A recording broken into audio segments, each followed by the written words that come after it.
رسوله الكريم أما بعد قال النبي صلى الله عليه وسلم لكل شيء علم وعلم الإيمان الصلاة.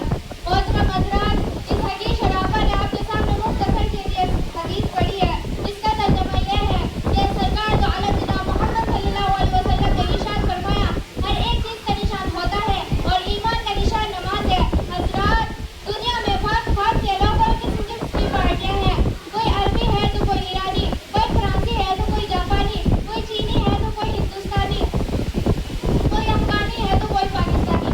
اسی طرح آپ کے ملک میں بھی مختصر سی پارٹیاں ہیں.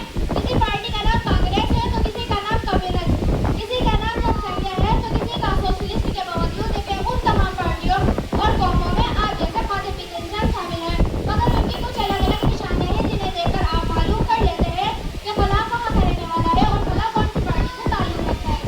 یہ تو گفتگو ان چیزوں کے بارے میں جو ہماری ظاہری آنکھوں سے نظر آتی ہے، مگر کچھ چیزیں ایسی ہیں جو ہماری ظاہری آنکھوں سے نظر نہیں آتی. اس کے طور پر ہوا دکھائی نہیں دیتا، مگر جب پتہ ہلتا ہے تو پتہ چل جاتا ہے کہ ہوا چل رہی ہے.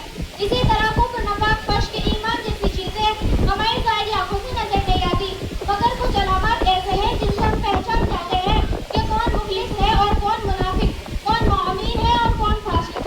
اسی حدیث میں ایمانداری کی یہ نشانیاں بتائی گئی ہے کہ وہ نماز پڑھتا ہو، روزہ ہے، چند مخصوص دنوں کے لیے حج و زکوٰۃ ہے، صرف دولت مندوں کے لیے.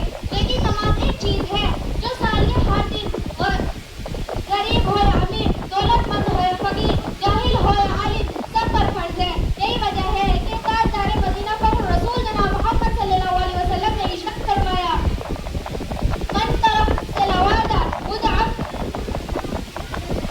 فقد کفر. جس آدمی نے قصدن نماز چھوڑ دی اس نے کافر والا عمل کیا.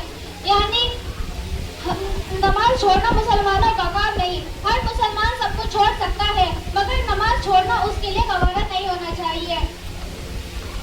مگر افسوس، آج کا مسلمان اس بات کو نہیں سوچتا اور خود کو ایک ایسے عمل سے دور رکھتا ہے جو اس کے مسلمان کہلانے کے لیے ضروری ہے. مگر جو اس کے مسلمان کہلانے کے لیے ضروری ہے مگر افسوس، آج کا مسلمان اس موٹی سی بات کو نہیں سوچتا اور خود کو ایک ایسے عمل سے دور رکھتا ہے جو اسے مسلمان کہلانے کے لیے ضروری ہے.